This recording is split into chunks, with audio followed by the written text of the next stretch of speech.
Hello, and welcome to my review of the Doctor Who Time Lord Victorious YouTube series, Daleks. Today, we will be looking at the final episode, Day of Reckoning. But without further ado, let's jump right into the review. Starting with a brief synopsis of the plot, the Emperor and the Prime Strategist crash land back on Skaro, the last Daleks in the universe, ready to fight against the Mechanoids. The Mechanoids land on Skaro's surface, ready for what they think will be an easy fight, but little do they know, the Daleks still have one trick up their sleeve. This is the final story of the 5-part series, and it doesn't disappoint one bit. We get loads of action, an engaging plot, betrayal, double-crossing and death, all in the span of 15 minutes. In this episode, we get to see more of Skaro, like a room that is very similar to the Dalek library from City of the Daleks, and we also get to hear the familiar echoey halls from their first ever televised story. We get some beautiful shots of Mechanoids versus Daleks. It feels like a full-scale battle. Now onto the characters, starting with the Emperor. The Emperor is shot from a position of power in this story, as he watches the battle from above. He's very inactive, and barely moves in this episode, but we still get to hear his booming voice that even Brian Blessed would be in envy of. Another main character is the Prime Strategist. In this story we see the end of his master plan, something he also attempts to pull on the 10th Doctor in Defender of the Daleks, which, spoiler alert, doesn't work.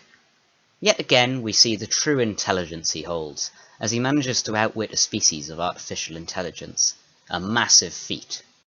Speaking of the Mechanoids, they're the main villain of this story. The Mechanoids are overall very strange, as I don't understand why the Daleks don't just get out of range of their flamethrowers and shoot them from a distance. A very poor tactical choice from the Emperor, but then again it's not like he makes his plans.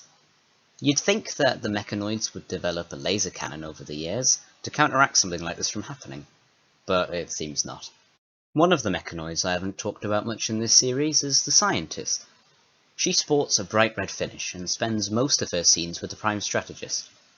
She attempts to reach out to him and find some essence of moral good, but in the end, she learns never to trust a Dalek.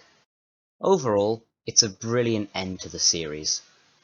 This series sets up the Daleks' place in the Time Lord Victorious perfectly, introducing us to the main Daleks, but leaving room for expansion on the rest of the Dalek Time Squad. The episode itself is one of the best we've seen. It nails the fight scenes and completely removes the Mechanoid spinning animation, something that I massively hate. Now I doubt that there will be a second series, as it wouldn't narratively make sense, but it would be nice to see other monsters getting their own, like one based on the Cyber Wars or something about the Ice Warriors. To finish off, we'll rank each episode of the series. At number 5 we have Planet of the Mechanoids. Although it's good to see the Mechanoids back again, it's a really boring story overall. At number 4 we have The Deadly Ally. Not a bad story at all, but not as good as the others. At number 3 we have The Archive of Islos, the same reason as the last one. At number 2 we have Day of Reckoning.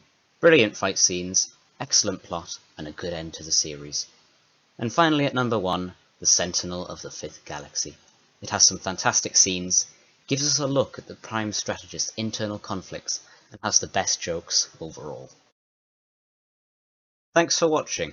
If you enjoyed watching this video as much as I did making it, please consider leaving a like and subscribing to my YouTube channel down below. I'll leave any links in the description and have another Doctor Who series planned soon, so stay on the lookout. Thanks for watching.